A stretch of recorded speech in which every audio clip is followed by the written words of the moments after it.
Bună seara! Sunt Tela, tarologul vostru preferat, chiar dacă vii mai rar. Până la urmă, pentru cei loiali sunt aici. Dragii mei, au estecat cărțile și am început să cânt de bucurie pentru toți. Și atunci am zis, hai, că poate nu mă credeți, să amestec acest set de cărți în fața voastră, pentru că cele două deja îmi confirmă că începeți o nouă viață, o nouă o nouă zi, o nouă viață, o nouă realitate, o nouă poveste, a new door, a new life, whatever you want new să fie, nou să fie. În timp ce am amestecat aceste cărți, apare 0. O luați de la 0!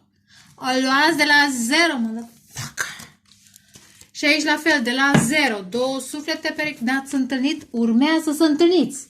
Sufletul, pereche, ce-o fi flacără, zău că nu mă mai interesează decât să fie o flacără geamănă netrezită, mai bine un suflet pereche trezit.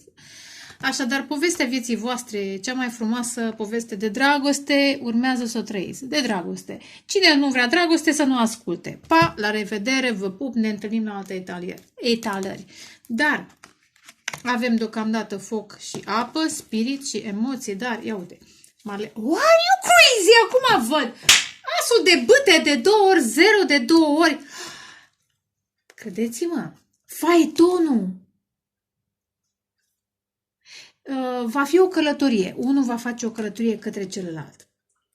Dar și cu cavalerul de spade, neașteptată, cineva ia o decizie, 5 de monede. 2 de monede. Regele de spade despre care am vorbit data trecută, dacă nu mă înșel, dar am uitat ce am zis. Regele de spade, geme în balanță, vărsător, dar nu obligatoriu. Acest masculin, foarte sobru, nu știu cât o fi sober, dar e mai rece, în aparență. În aparență. E de puterea pe care am văzut-o și data trecută. Acesta a luat o decizie neașteptată sau e pe cale să ia. Regele de spade și cavalerul de spade și faeton. Să lase în urmă trecutul, în primul rând. O relație veche. Cred că traumă de abandon din copilărie este foarte posibil, traumă de abandon cu 5 de monede.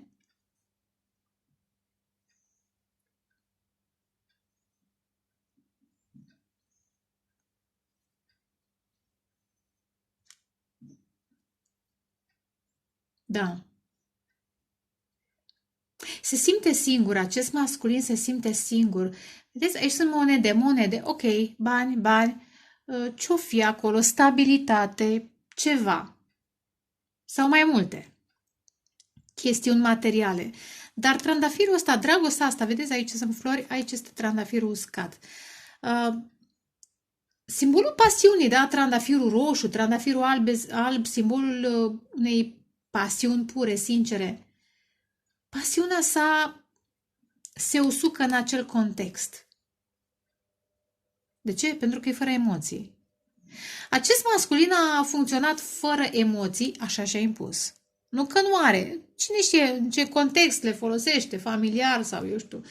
Dar nu în relații. Însă ia o hotărâre neașteptată, cavalerul de spade, faetonul, de a lăsa în urmă trecut un fel de a fi, eventual persoane narcisice care l-au făcut să fie așa și este decis să manifeste un nou început. Și acest nou început este sub inspirație divină. Vrea să manifeste o relație sacră cu 2 de cupe și faetonul, o relație stabilă, dar nu stabilă pe motive financiare, ci motive emoționale, spirituale. 0. O ia de la 0. O, tălățușca cea urâtă, că tot am văzut de curând. Ia uite. 0. Ia uite, valetul de monede. Regele de monede. Și 8 de bâte. Iar 2 de monede. Am zis aspecte care țin de material. Probabil în copilărie acest personaj n-a avut suficienți bani și s-a concentrat pe stabilitatea sa financiară, profesională, ce-o fi. Dar vrea să riște. Interesant, am senzația că acest personaj va risca sau se va elibera, variază, de o poziție profesională, publică, vorbesc mai tare, nu știu de ce, deși e noapte, dorm ăștia micii. Da, eliberare, aud. Iar 6 de spade, eliberare, călătorie, 3 cărți care simbolizează călătoria. Călătorie către varianta sa sensibilă, regele de cupe. Au fost 3 regi până acum. Energie masculină vorbesc, da. Acest personaj, cu turnul și cu soarele, nu știu, ori, pe de-o parte, e o trezire spirituală a acestui masculin, după o perioadă de stres, de consum, interesant, consum energetic într-o poziție publică. Interesant, simt că această poziție publică i-a adus mult consum fizic și mental. Și vrea să manifeste cu magicianul și zero, da, această poveste de dragoste, 6 de cupe, 2 de cupe. Și să lase în urmă, interesant, deja nici n-am început etalarea, diavolul. Relații toxice, narcisici și așa mai departe. Știți cum e? Poți să ai de toate. Dacă n-ai persoana potrivită lângă tine, mai era un citat fain. Mai bine, da, bine, nu e chiar așa. Da, mai bine cu un deștept la câștig decât cu un prost la... nu, mai bine cu un deștept la pierdere decât cu un prost la câștig. Și dacă nu e deștept sau prost, este vorba de persoane toxice și persoane benefice. Mai bine stai în mai puțină, să zic, avuție sau, eu știu, faimă cu o persoană benefică decât să ai faimă, bani și ce mai fi cu persoane toxice în jur. E concluzia acestui personaj, dar încă n-am început etalarea. Hai să amestec și aceste cărți. Deci, ia uite, puterea. Un cuplu puternic, am zis că mai apare. Un cuplu foarte puternic, vă ajutați unul pe celălalt, vă transformați, fiecare se transformă și... Iar călătorie. Pishima Danai, Mimini Mihail, Mismoli Gabriel, Umilif Nai Uriel, Ume Ahorai Rafael, Al Roshi și Hinatel. Vedeți?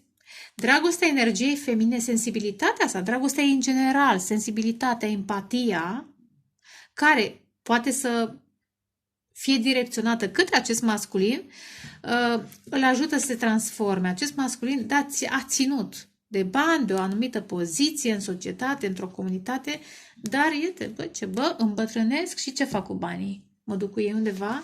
Sau poate nu e vorba de bătrânețe, poate pur și simplu această energie feminină, puternică, cu puterea, îl ajută să înțeleagă de fapt care sunt adevăratele valori. Iar Marele Preot. Interesant, este o călătorie ghidată de divinitate. Dorința de a reconstrui interesant. Asculte cupe, ce frumos! De a-și reconstrui viața exact pe alte valori sentimentale, spirituale. Frumos, hai să vedem. Odată, situațiune de 2 ori, de 3 ori. 1 de spade, gem în balanță vărsător, 4 de cupe, peșra, scorpion și asul de monede. Interesant, și 10 de monede. Între o familie sau un succes financiar și un nou început. Un pic stresant. Un pic blocat, amânat, ar spune. 4 și 8. Aspecte care țin de stabilitate și de... Da. Unworthiness, aud. Unul dintre voi se simte, sau poate amândoi, fiecare în felul său, se simte, sau până acum v-ați simțit, nemeritoși, dintr-un punct de vedere că nu merit eu o anumită poziție sau nu merit eu o dragoste adevărată. Fiecare are această problemă, dar din alte motive. Uite, 10-10 schimbări de, da, situații, încheieri de cicluri.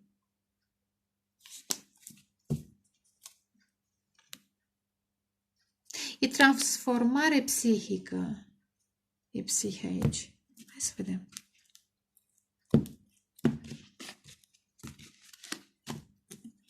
Situațiune.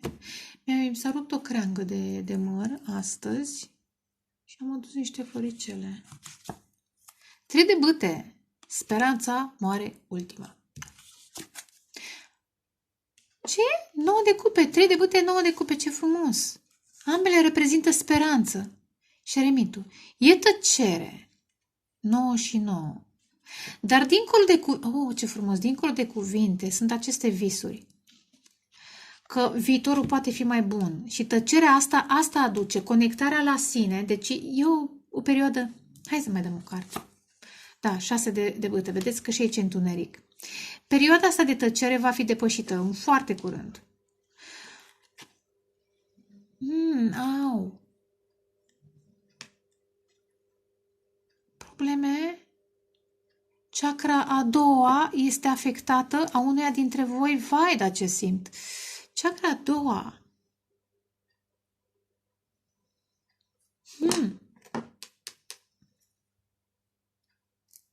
Nu știu de ce e afectată chakra a doua. Pe dreapta. Chakra a doua tinde mai mult spre dreapta. În sensul că e dezechilibrată, dar spre dreapta, nu spre stânga. Hipercreativitate, n-ar fi asta o problemă totuși. Poate hipersexualitatea cuiva, în fine. Mesaj. Treceți sau unii puteți să treceți, alții poate să fie important. Avem elemente de foc, de apă, fecioară, dar nu neapărat. Eremitul este o carte spirituală, reprezintă introspecție, tăcere, poate și planetele Mercur, care a fost retrograd, da? Dar ce frumos cu parabola cu lămpile. Sunt vremuri grele, sunt încercări și până la vremuri este viața noastră care ne testează. Ideea este ca la un moment dat să înțelegem lumina pe care o avem și felul în care o gestionăm. Lumina, uleiul, darurile, protecția, că de fapt asta înseamnă cum ne folosim darurile și binecuvântările și protecția. Care e scopul? 6 de bâte. O să clarific imediat 6 de bâte. Ideea este că probabil iar este distanță între cei doi, dar e totuși un vibe pozitiv. Cred că și unul și altul sperați. Vă vedeți în viitor împreună. Dacă nu v-ați cunoscut, urmează să vă cunoașteți. Dar, repet, această tăcere și această distanță este necesară ca să vă puneți în regulă, la punct treburile și să vă mai răspundeți voi la niște întrebări, să vă mai vindecați și să vă pregătiți, da, să vă eliberați de un anumit întuneric, de anumite lucruri pe care nu le vedeți, să vedeți. Iar prin prisma, cum zicea Rumi, credinciosului, îndrăgostitului, că îndrăgostitul reprezintă credinciosul. Oh, ce frumos! De planuri. Îndrăgostiții. Ui, ce transformare!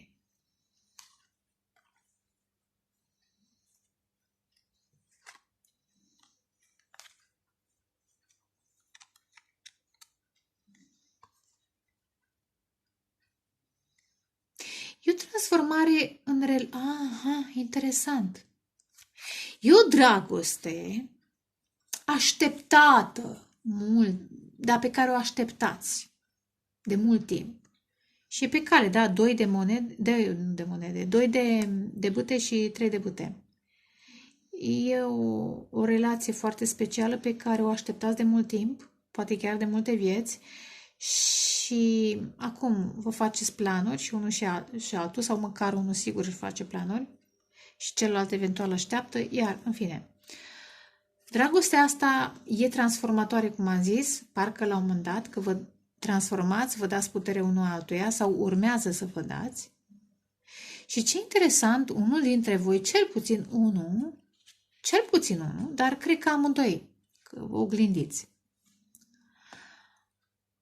Aveți știți cum e, vindecarea e un proces, e o etapă, dar Anumite relații nu pot fi vindecate decât prin ardere, prin dezintegrare. Moartea asta îmi spune. Adică e o relație cu mama a unuia dintre voi. Sunt aspecte din copilărie care l-au marcat. Interesant e puișorul pe care l-am văzut la început, da? Pe care l-au marcat pe acest personaj sau da, au marcat-o. Toată copilăria, toată tinerețea, poate chiar toată maturitatea. Însă această dragoste, interesant, renaștere, învie, rebirth, aud. O dragoste mult așteptată. Cineva așteaptă. Unul dintre voi așteptați. Eu cred că amândoi așteptați. Dar hai să vedem. 3 de bâte. 10 de monede. 7 de spade. Interesant.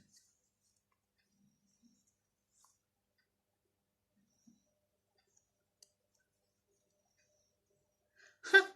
Știți ce simt ciudat? Uf, ce fior am. Steaua și 2 de cupe, repet, este o dragoste mult visată.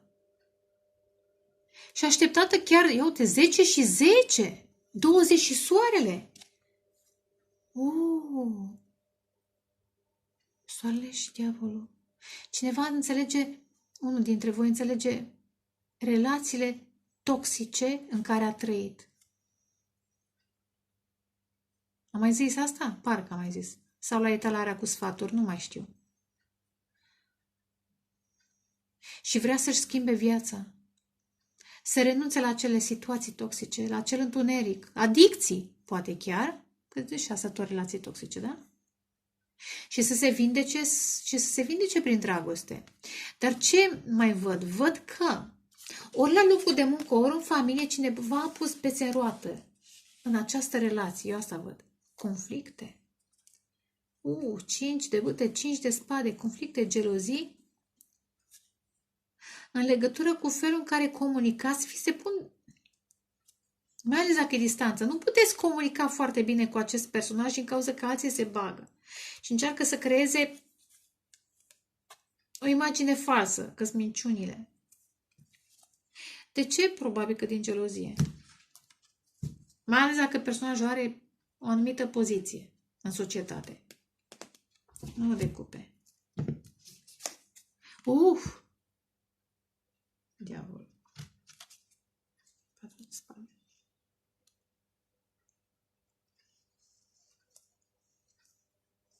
Mai dăm o carte. Good. Mai dăm o carte. Soarele.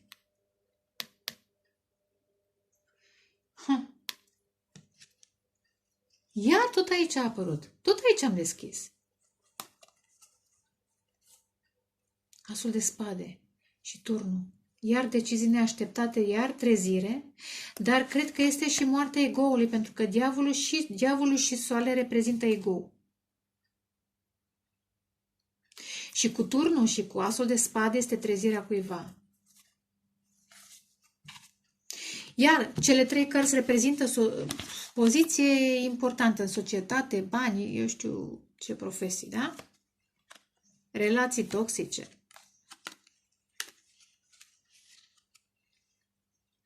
Pentru succes, pentru... A? Însă, această relație foarte specială, care este tot ce v-ați dorit, și unul și celălalt, aduce trezirea din contextul pe care tocmai l-am dat. Activarea celui de-al 3-lea ochi. Din contextul pe care l-am descris. Remitul. 6 de cupe. Și repet, dacă n-ați comunicat foarte bine și da, n-ați comunicat foarte bine, este tăcere sau vorbiți foarte puțin, este necesară ca să vă regăsiți, să vă conectați la unul la celălalt și eventual să vă aduceți aminte sau să, poate nu,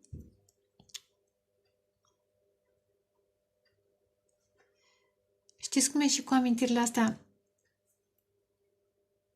Să simțiți, de fapt, cât e de profundă legătura. Mi-atrag atenția rădăcinile. Să simțiți cât e de profundă legătura. Nu e o legătură doar de suprafață. Este foarte profundă această legătură. 6 de cupe care reprezintă și suflete pereche din altă viață. Eventual, poate, cel măcar unul dintre voi aveți amintiri dintr-o altă viață sau niște semne, chestii. Simțiți că vă cunoașteți unul pe celălalt. Asul de cupe, ce frumos! Și asul de bâte, are you crazy? Are you crazy? Deci nu se poate. Marea preoteasă și mare preot. Mai, dacă nici asta nu e relație sacră. Și judecata. Și ridic vocea că n-am cont din 8 de spade, din blocaje, din programe. Renașteți. Vă scoate Dumnezeu. Unul în calea celuilalt. Nu știu cum. Variază în funcție de... Renașteți. Această pasiune, această dragoste ghidată de Dumnezeu, visată și manifestată de voi, și de voi, dar și, vedeți, și voința voastră, dar și voința divină, foarte specială. Foarte specială. Este sceptrul și cupa. Cel puțin pe unul dintre voi dar eu cred că pe amândoi vă resuscitează. Asta e cuvântul. Ia uite, se de spade și apar trădări, boli, dezamăgiri, inimi frânte. Sau inima voastră frântă de mai multe ori. 6 de bâte. 6 de bâte, 8 de bâte, ce frumos. Până la urmă mergeți. Va fi o călătorie, dar eventual 8 de bâte, dacă nu e călătorie, poate să fie comunicare. Veți depăși situația, veți merge spre lumină. De fapt, asta e trezirea. De fapt, ce-ți dorești? O relație toxică sau o relație profundă, spirituală, protejată de divinitate? Regele de foc. Masculinul acesta e al 4-lea rege. Tocmai de foc nu se manifestase până acum. Foarte interesant. Justiția, balanța, eventual pentru unii. Foarte aprins. Vedeți? Ce înseamnă? Nu mai ziceți că... Să nu credeți că o persoană este în același fel și cu voi și cu restul lumii. Există întotdeauna un suflet special în lumea asta care ne face să ne comportăm altfel.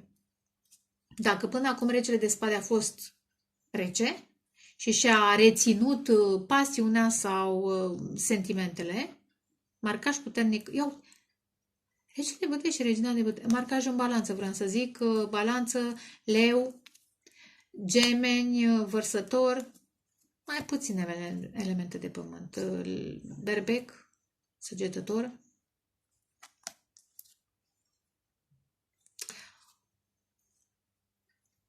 V-ați găsit perechea. Și ce interesant ce mi-apare acum că văd șerpi. Și e și anul șarpelui. Ce interesant! Dar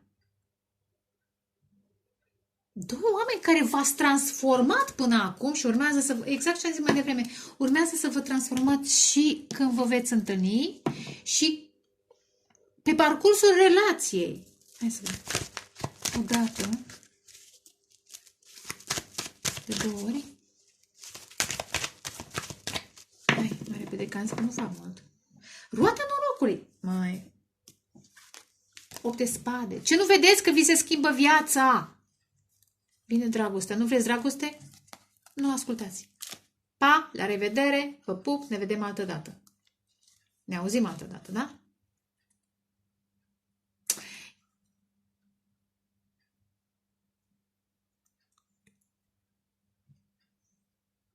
Da. După lacrimi, eu când zic că ați plâns destul și că meritați să vă bucurați de o îmbrățișare adevărată, că am văzut 5 de cupe, lacrimi, probleme financiare, de sănătate. Bine. Rege de cupe, ce frumos! 10 de cupe! Aici este trezirea cuiva. Sufletul ăsta, voi pentru ei, pentru voi, repet, v-ați mai întâlnit într-o altă viață. 6 de cupe, 9 de cupe și am văzut și 2 de cupe la început. Asta e trezirea acestui personaj. De ce să stau în relații toxice când eu mă simt atât de bucuros alături de... sau când comunic sau când privesc pozele, apropo de 6 de cupe, care e un pic mai nostalgic în perioada când nu vorbiți, poate s-au uitat la poze, la ce ați postat, la, eu știu, asculta muzică. Și a amintit. Și nu, pentru că e o relație nouă, că am văzut 0 de mai multe ori, sunt amintiri sau conexiuni din altă viață. Ce faci, Muran?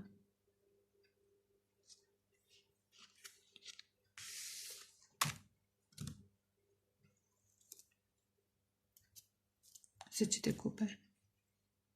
Și devine această trezire aproape obsedantă. Vedeți, și diavolul e atracție, dar nu e vorba doar de atracție. E atracție intensă. Chimie. Dar nu e doar atât. Mai degrabă diavolul ar fi obsesia de a fi fericit în viață. Ar fi, să zic, varianta bună a acestei obsesii. Da? Vreau să fiu fericit, fericită, da? 2 de monede. 8 de bâte pe 8 de bâte, ce fain. Repede, dacă nu e comunicare, e călătorie. Ideea este că merge spre mai bine. Rege de cupe și 10 de... da, rege de cupe și 10 de cupe.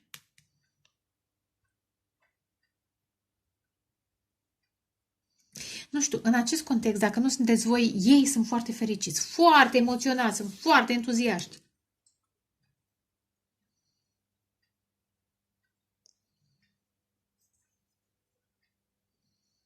Ar putea pentru unii cu soarele care reprezintă copilul și aici 10 de cupe familia să fie și un copil care activează această fericire. Dar nu vorbesc despre, deci etalarea nu este despre un copil care apare în familie, cât despre două suflete pereche, care sunt pe cale să se întâlnească, se manifestă. Acum, asta e. Ia uite, regele de monede. Da, exact, acest personaj vrea să o ia de la zero. Va comunica într-un fel sau altul și va, interesant cu aud cu valetul de monede, va pune piatră de temelie în această relație. Cât de curând. Pare un gest nebunesc din perspectiva, să zic, a familiei, a societății, a jobului pe care îl are, dar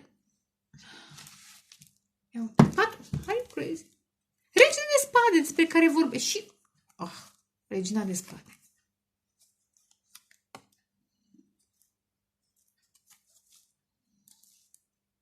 Exact ce am arătat mai devreme. Iar soarele și turnul și magicianul. Băi,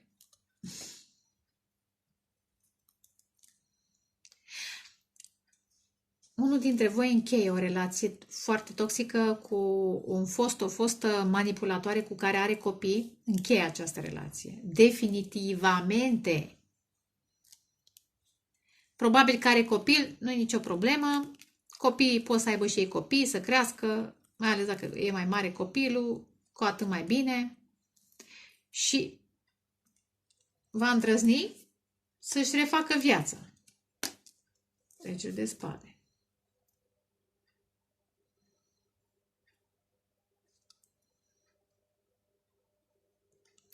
Dar știți ce simt că energia feminină îl susține mental să se elibereze, 9 de spade, de toate acestea. Ar putea, repet, să fie și o situație publică, un job public care adaugă, dar uite, diavolul, marele preot, căsătorie toxică, în care cei doi au adicții, eu știu, se ceartă, se împacă, vai, au și copii, că pentru copii știți cum e, dar nu e, mă, copilul simte.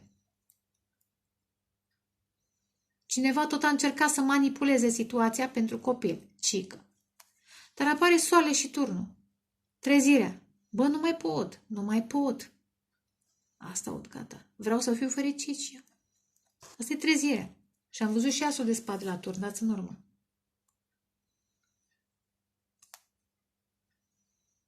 Alții au mai puțin și sunt mai fericiți, da? Nu știu ce aud chestia asta.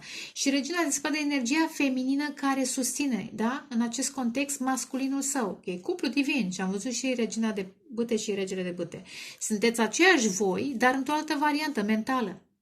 Îi susțineți energetic, poate chiar gândurile voastre, felul în care comunicați, îi ajută să se libereze. Poate și vă rugați, că am văzut Marele Preot de mai multe ori. 0. Cavalerul de spade despre care am zis la început. Va fi o mișcare foarte rapidă, o decizie rapidă. Mai dăm o carte. Are you crazy? Ce frumos! Ce frumos! Și steaua! Băi, deci nu mai, e super. Deci tot ce v-ați dorit. Este o relație pe care ați visat-o. Și chiar dacă e distanță, nu va mai fi. Ce frumos! Odată, de 2 ori și de 3 ori. Fuga, că e târziu și până se descarcă. Da, lăsați trecutul în urmă, mai ales acest masculin, dar și voi, odată cu ei, sau poate înainte, fiecare în ritmul său. Și dacă a venit mai târziu și vă rog frumos, citiți din Biblie, sunt situații în care Sara a făcut copii la maturitate, în care, eu știu, cei doi s-au întâlnit târziu și Moise a avut încercările sale. Nu considerați că dacă aveți o vârstă nu vă puteți întâlni sufletul pereche, da? Asta e lipsă de credință. Regele de monede. Despre dânsul vorbeam. Decizii. Eliberări. 9 de cupe, da? Vă eliberați unul pe celălalt, fiecare de niște probleme. Interesant, știți ce aud? Că energia feminină este supusă la niște teste, pe de-o parte, să aleagă între varianta reală și cea, sau între o variantă mai bună și una mai puțin bună, între eventual un personaj din trecut și un personaj, și acest personaj nou. Vorbesc despre o poveste care încă nu s-a scris. E pe cale, e scrisă în stele, dar nu în faptele voastre, în viața voastră. Deci este o poveste nouă. Ați văzut cu ochii voștri 0 de câte ori. Da? Și aici. Acolo. Interesant ce mai simt, că pentru această fericire și masculinul trebuie să se lupte. Pe de-o parte trebuie să se lupte pentru voi cu un alt bărbat. Acum acest bărbat nu e musai în viața voastră, poate să fie în viața lor. Vreo rudă, vreun șef, ceva. Ciudat. Da? Eventual să blocheze o energie feminină care i-a adus numai situații neplăcute, toxice. Iar și asta decizie oricum. Dar, ce frumos, și la 8 de spade sunt 2 persoane, da? Vă eliberați. Și la 9 de cupe, care înseamnă împlinirea dorințelor, sunteți împreună. Unul poate are mai mult, dar nu nimic, în parte cu celălalt. Păi ce înseamnă să ai și să n-ai cu cine să împarți? Nu? Aici e ideea. Îndrăgostiți. Nu. 6 de bâte iar. Are o crazy steaua! Ce frumos și ridic vocea, că n-am cum să nu mă bucur. Și 10 de bâte. Ce a fost epuizare s-a dus. Gata. E asul de bâte pe care acest personaj îl alege. Da? Alege să vină înspre voi. Voi sunteți steaua lor și ei sunt steaua voastră. Sunt flăcări gemene. Unii aveți norocul să vă manifestați flacăra geamănă fără să fi trecut prin greutățile prin care trec alții. De ce? Pentru că vine mai târziu. Și atunci toată transformarea s-a întâmplat până să vă întâlniți. Și asta e bine. Eu nu zic că nu mai aveți, uite, că apar decizie, apare tăcere, dar nu este ca în alte cazuri. Și poate e mai bine așa, să vină mai târziu și mai pregătită această persoană decât să vină, eu știu, în tinerețe și să vă aducă la exasperare, da? Că așa este. Eu zic că e fain, nu mai zic că v-a plăcut, că trebuie să vă placă, ar fi culmea. Dacă nu vă place, la revedere. Dar oricum vă zic la revedere că e noapte. Vă pupă mama și ne auzim în curând. Ceau, ceau!